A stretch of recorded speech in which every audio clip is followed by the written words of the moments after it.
Pour la première fois de son histoire, le gouvernement bruxellois a pris le large. 2 journées de séminaire dans un hôtel à Ostende, pour prendre du recul et surtout des décisions. À mon sens, quand on veut faire un bon travail d'équipe, il faut se donner du temps. Vu l'ampleur du menu qui était proposé, il fallait se donner du temps, donc il fallait quitter Bruxelles. Parce qu'on se connaît les uns les autres, moi-même d'ailleurs. Si j'étais à Bruxelles, j'aurais sans doute trouvé une raison de quitter à un moment donné la table. Donc il fallait qu'on soit un petit peu vissé là où on était. L'air marin a visiblement inspiré le ministre-président et son équipe gouvernementale. Parmi les décisions phares, l'aménagement du plateau du Hezel avec la localisation précise d'un nouveau stade de football sur le parking C.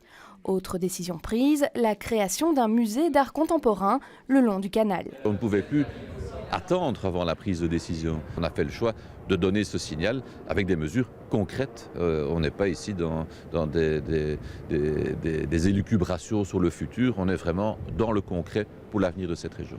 Autre accord conclu lors de ce séminaire, la création de logements et d'un parc de 20 hectares sur le site de Tour et Taxi, ou encore la mise en place d'une plateforme logistique multimodale sur le site de Scarbeck Formation.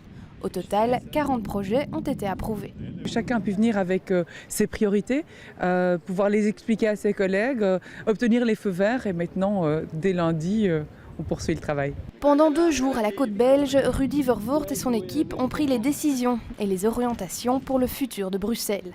Le ministre-président bruxellois a déclaré qu'on pouvait désormais parler des accords d'Ostende.